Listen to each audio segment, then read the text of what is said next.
Hello students, I am Professor Kshitij Yugbodh, Department of Mechanical Engineering, SISTec-Ratibad. We are discussing subject Renewable Energy Technology ME 604C 6th semester. We are discussing Unit 1, Topic 5, Solar Radiation Measuring Instrument. Because in previous slides, we have studied about the different processes, different plants and all which is dependent on the solar, but how to measure the solar intensity, how to measure the radiations. So in this topic, we'll discuss all the instrument which is used to measure the radiations of sun. So basics of measurement. Measurement of solar radiation per unit of surface is called iridance, which we have studied in slide number 1. 2. The efficient utilization of solar energy for system design and selection for different purposes like agriculture, telecommunication, etc. requires knowledge of actual solar irradiations reaching Earth's surface at a location of intercept.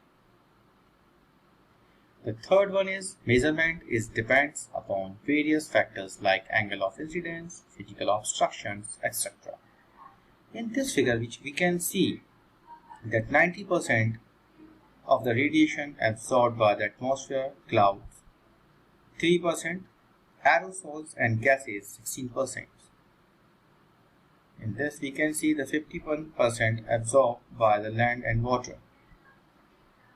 The 30% scattered or reflected back to the space, atmosphere 6%, cloud 20%, water and land 9%. And 70% is here. So we can see with the help of this diagram that we are not getting the full radiations. Maximum of the radiations either absorbed or scattered by the different mediums. Now, types of instruments. Because of all the radiations cannot be, we cannot measure all the radiations by a single instrument. Some radiations are coming normally, some are diffracted radiations. So for different kind of radiations, we have to use different types of instruments.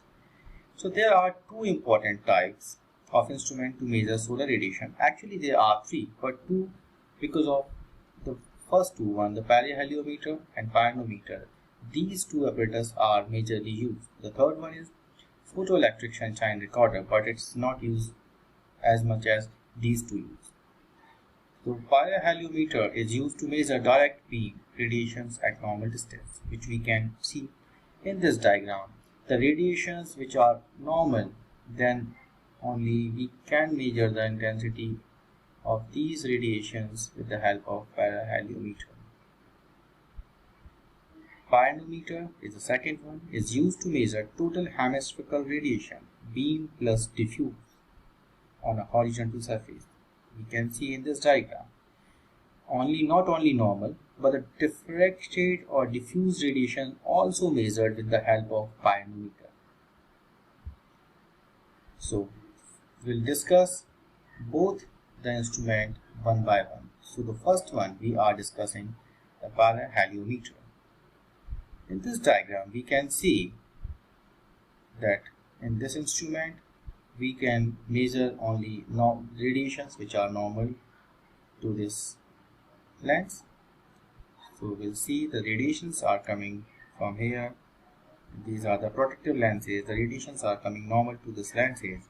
After entering in this is a hollow tube. We can see over here, this is a hollow tube. And then after coming into this tube, they are striking on a black body, which is here we can see it is a black body. And below the black body there is a thermocouple module. It's here because here we make two different nodes, nodes of thermocouple, node A and node B, which you will see in the next slide. So PYRHELIOMETer is used to measure direct beam radiations at normal incidence, which we have seen. Only normal radiations are allowed. It is used with solar tracking system to keep instrument aimed towards the sun, because it is very important, because if we get the radiation normal, then only we can measure, otherwise it's not possible for us to measure the radiation. So always a solar tracking system is required with this. There are different types of PYRHELIOMETER like Abbott silver disc type and angstrom compensation type. Here the lens is pointed towards the sun, which we can see here. The lens is pointed towards the sun, and the radiation will pass through the lens tube and at the end fall on the black object present at the bottom, which we have seen. The radiations are coming here, they are incidenting on this lens. After passing this tube, they are striking or hitting the black body, which is here. Black body absorbs the radiations falling from the lens. A perfect black body completely absorbs any radiations falls on it.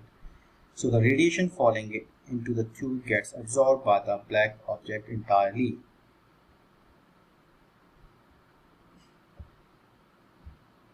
Now, here another process is, once the radiation gets absorbed at the atoms in the body get excited because of the increasing temperature of the entire body.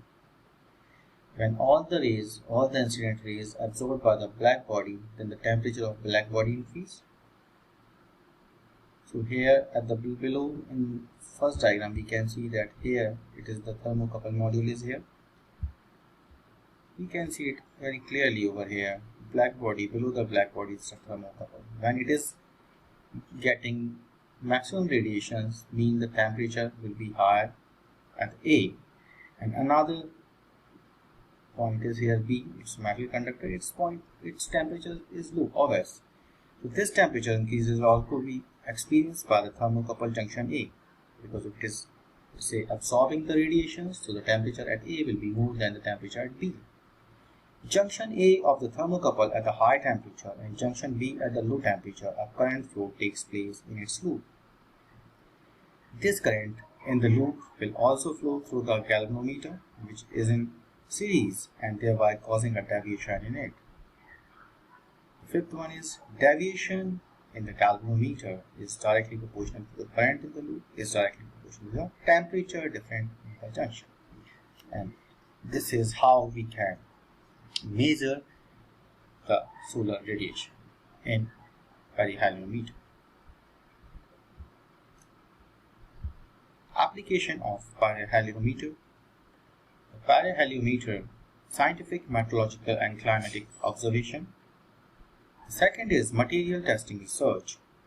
The third is assessment of the efficiency of the solar collectors and photovoltaic devices. And the last is building physics.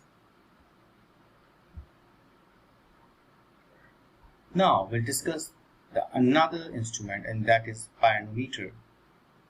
In this we can see pyranometer, as we have discussed in the previous slide. It is used to measure not only the normal radiations but also the diffuse radiations as well. So the pyranometer is a device that can be used to measure both beam radiations and diffuse radiations. Second is, in other words, it is used to measure total hemispherical radiation, beam plus diffuse, on a horizontal surface. Here the radiations from the surrounding atmosphere passes through the glass dome and fall onto the black body situated at the center of the instrument, which we can see. It's a pyranometer, it's a glass dome over here. The radiations are coming from all around. It's a protective glass. The black body is here, which we can see. The black body is here. All the radiations are striking or incidenting on this black body. This is the voltage on terminal, which we can see. And here it is a thermocouple. The temperature of the body rises after absorbing all the radiations, the same case which happened in the PYRHELIOMETer. This rise will also be experienced by the thermocouple chain or thermocouple module present directly beneath the black body. So the one side of the module will be hot and another will be cold because of the heat sink, which we can see. This side will be hotter one because all the radiations are coming on this, and this will be the cooler one.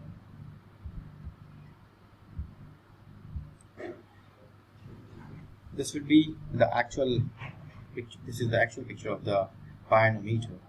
So this is the hemispherical dome All the radiations are coming from this domain and entering to the black body. The thermocouple module generates a voltage, and this can be seen at the output terminals. This voltage received at the output terminals is directly proportional to the temperature difference according to the principle of thermocouple. We know that the temperature difference is related to radiation absorbed by the black body. We can say the output voltage is linear proportional to the radiation. The value of the total radiation can be easily obtained from this voltage value. We can also obtain the diffuse radiation. With total radiation and diffuse radiation value, beam radiation value can also be calculated. We can calculate both diffuse solar radiation and the total radiation using PYRANOMETer. Advantages, disadvantages of an application of PYRANOMETer. If we'll talk about the advantages, the temperature coefficient is extremely small, standardized to ISO standards. Third is measurement of performance ratio and performance index are accurate. Response time is longer compared to PV cell.